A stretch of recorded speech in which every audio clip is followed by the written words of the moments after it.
Há alguns meses atrás, eu tinha feito um vídeo onde eu brevemente mencionei o conceito sobre mentir com estatísticas, que é uma coisa bem utilizada por pessoas mal intencionadas para provar um ponto. Alguns dias atrás, saiu uma pesquisa perfeita para eu demonstrar não só isso, mas também como a mídia utiliza de enquadramento para fazer uma notícia se alinhar à narrativa deles, mesmo que a notícia em si esteja dizendo o completo oposto. Coincidentemente, essa pesquisa saiu com praticamente o mesmo título em todos os jornais convencionais. A notícia é: 6 em cada 10 brasileiros aprovam a regulação nas redes. Geralmente, quando é algo que vai claramente contra a realidade, meu primeiro pensamento é que a pesquisa foi feita com candidatos escolhidos para darem as respostas que os entrevistadores querem. Não quero dizer que eram pessoas conhecidas dos pesquisadores. Meu ponto é que dá para saber bastante sobre uma pessoa apenas analisando a aparência dela, contrariando o que os esquerdistas querem que você pense. Um exemplo: se você estiver na rua, a maneira de saber quem é um policial é pela aparência, mais especificamente a roupa nesse caso. O mesmo pode ser aplicado em uma pesquisa. Você pode ir em uma universidade federal e perguntar apenas para as vadias de cabelo colorido. O problema com essa minha suposição é que é apenas uma suposição. Não tem como eu provar a menos que eles apresentem um vídeo ou fotos dos entrevistados, coisa que nunca acontece. Felizmente não é necessário esse argumento para provar o viés da maioria dessas pesquisas. Antes de eu entrar na pesquisa em si, gostaria de apontar o primeiro problema. Para uma pesquisa que foi tão divulgada pela mídia tradicional, tendo até um segmento na Globo News, foi bem difícil de achar os dados na íntegra. Nenhum desses jornais deixaram um link para a pesquisa. Inicialmente, eu achei o link nesse site que eu nunca ouvi falar na vida antes, e o link era para o site da companhia que fez a pesquisa, onde a pesquisa está lá embaixo. Sendo que mesmo no site da pesquisa, os dados não são de fácil acesso. Você tem que mandar os seus dados para a empresa para eles analisarem e verem se você é merecedor de ver a pesquisa. Por sinal, a empresa é financiada com dinheiro público. Eu só consegui os dados porque apenas o Poder 360 linkou pro PDF. Pontos para eles pela honestidade. Outra coisa a se ressaltar é que só o Poder 360 e o Tecmundo falaram quantos entrevistados foram questionados. Informação essa que geralmente é dada no início de todas as pesquisas, mas no Tecmundo e até mesmo no site da pesquisa ficou como uma nota de rodapé, o que é bem estranho, ainda mais considerando as divisões das porcentagens em subgrupos feitas. A Globo News também falou o número dos entrevistados, que foram 2.000, mas apenas no final do segmento da Daniela Lima. Enfim, vamos ver os dados. Importante notar esse aviso que eles deram na pesquisa, que a porcentagem está arredondada, ou seja, pode dar 101% ou 99% se você fizer a somatória de algumas perguntas. O motivo disso é que pode dar porcentagem quebrada como 28,8%. O problema é que não existe meia pessoa, por isso arredondaram. A primeira pergunta demonstra que 60% dos entrevistados são a favor da regulamentação da internet. Aqui já dá pra ver a tendenciosidade da pesquisa, visto que essa pergunta é completamente dúbia. Eu, que sou um dos maiores defensores da liberdade de expressão, não acho que você deveria ter filtro pra falar porra nenhuma. Também sou a favor da regulamentação das redes. Eu concordo com os libertários em várias coisas, mas uma coisa que eu definitivamente não concordo é essa ideia que empresas privadas possam ter poder absoluto. Não é tão simples assim criar o seu próprio YouTube se você receber uma flag por discurso de ódio. Na minha visão, redes sociais grandes como YouTube, Facebook e Twitter deveriam ser obrigadas por lei a deixar qualquer tipo de discurso. A lógica que eu uso pra isso é a dos Correios. Você pode escrever qualquer merda que você quiser em uma carta enviada pelos Correios sem ser banido. O mesmo deveria ser para redes sociais grandes, porque se elas censuram certos discursos, então a liberdade de expressão não existe de verdade. Uma vez que nós não vivemos na Grécia Antiga, onde as conversações são feitas em praças públicas. A maioria dos debates são feitos na internet. Dito isso, não sou contra fóruns específicos na internet de banirem certos discursos, e nem dos grupos do Facebook fazerem o mesmo. Então eu poderia cair aí nas pessoas que concordam que as redes sociais deveriam ser reguladas. Contudo, não é isso que eles querem dizer com essa pergunta. Tanto é que, estranhamente não tem nesse PDF, eles fizeram uma outra pergunta onde demonstra que, na verdade, os números são invertidos. São 59% contra a censura e apenas 28% a favor.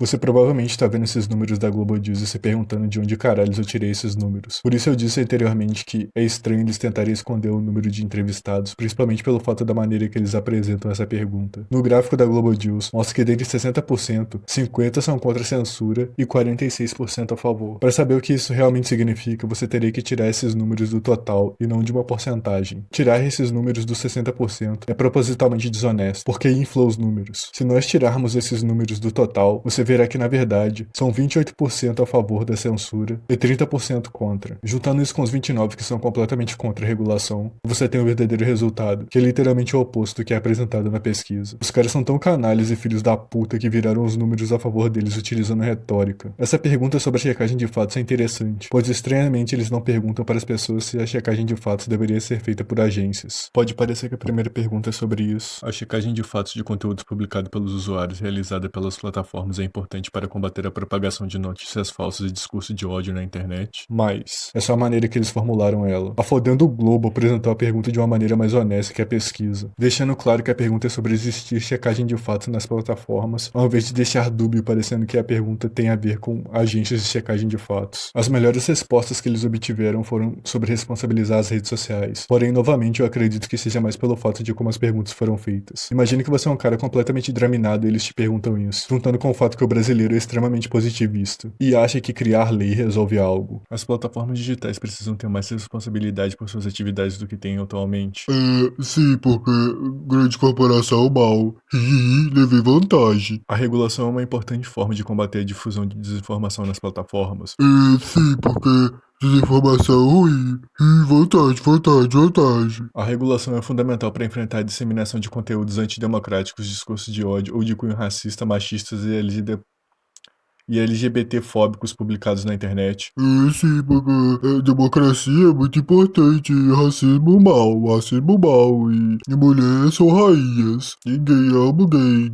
Eu quero chupar pinto de gay. Para ser justo, as últimas duas perguntas é a única resposta que você pode dar, porque mesmo eu discordando disso, a verdade é que sim, as plataformas poderiam ajudar a combater a desinformação e ao discurso de ódio, mas a grande questão aqui é que eu não quero que elas façam isso. É mais acentuada a desonestidade dessas perguntas quando você pega a primeira e vê que, embora a maioria concorda com a regulamentação, a maioria é contra a censura, demonstrando que é só o positivismo do brasileiro falando mais alto. Por último, eu quero falar um pouco mais sobre o enquadramento e utilizarei meu folhetim comunista favorito, que é a UOL, para demonstrar na prática. Uma das minhas coisas favoritas da UOL é que eles são de extrema e extrema esquerda, contudo eles têm o único sistema de e-mail pago que eu já vi na vida. Vamos para a informação mais mentirosa primeiro, que 60% dos brasileiros apoiam a censura nas redes. Segundo a Nexus, dos 60% favoráveis à regulação, a metade, ou 30% do total, ponderou que só é favorável se a regulação não limitar a liberdade de expressão das pessoas no ambiente digital. 46% deles, o equivalente a 28% do total da população total, defenderam a regulação mesmo que, em alguns casos, ela limite a liberdade de expressão. A formulação deles é ainda mais desonesta do que a da Global News. Quando é para falar das pessoas que são contra a censura, eles utilizam a porcentagem do todo, que são 30%. Todavia, quando é para falar dos a favor, eles utilizam os 60%, que é 46%, um número maior que 30%, sendo que 30% só é 30% porque é do todo e não do 60%, como é com os 46%. É tão fodidamente desonesto que chega a ser nauseante. Eles clarificaram depois que esses 46% no total é apenas 28%. No entanto, é óbvio que eles fizeram desse jeito para confundir o leitor e esconder que a maioria é contrária a essa merda. Ainda mais pelo fato de que eles nem colocaram a porcentagem dos 30% tirado dos 60%, que seria maior que os 46%. Isso eu posso dizer que foi intencionalmente enviesado, porque, como eu disse anteriormente, essa pergunta não tá no PDF. Até onde eu sei, a única maneira de você conseguir esses dados na íntegra é lendo sobre a pesquisa no site. E no site, a formulação tá bem mais clara. Dos 60% favoráveis à regulação, exatamente a metade, 50%, ou seja, o equivalente a 30% da população total, pondera que só é favorável se a regulação não limitar a liberdade de expressão. Praticamente a outra metade dos 60% favoráveis, 46%, ou seja, o equivalente a 28% da população total, formam a parcela mais favorável. Os caras da UOL ficaram tão orgulhosos dessa artimanha deles que eles escreveram o mesmo parágrafo 2 vezes no site. Nessa da checagem de fatos diz: a pesquisa mostra também que para 73% dos brasileiros, a checagem feita por algumas plataformas é importante para combater notícias falsas e discursos de ódio. Segundo o levantamento, 65% defenderam que a análise do conteúdo também seja feita pelo usuário para garantir a liberdade de expressão, enquanto 25% têm a opinião contrária e 11% não manifestaram opinião. O problema está em uma única palavra, que é o também do segundo parágrafo, pois ele implica que as pessoas seriam favoráveis a uma checagem de fatos além das feitas pelos usuários, talvez da empresa de checagem de fatos lupa da UOL, o que não tem nada que indique isso na pesquisa. Lembre-se, são essas pessoas que querem que você seja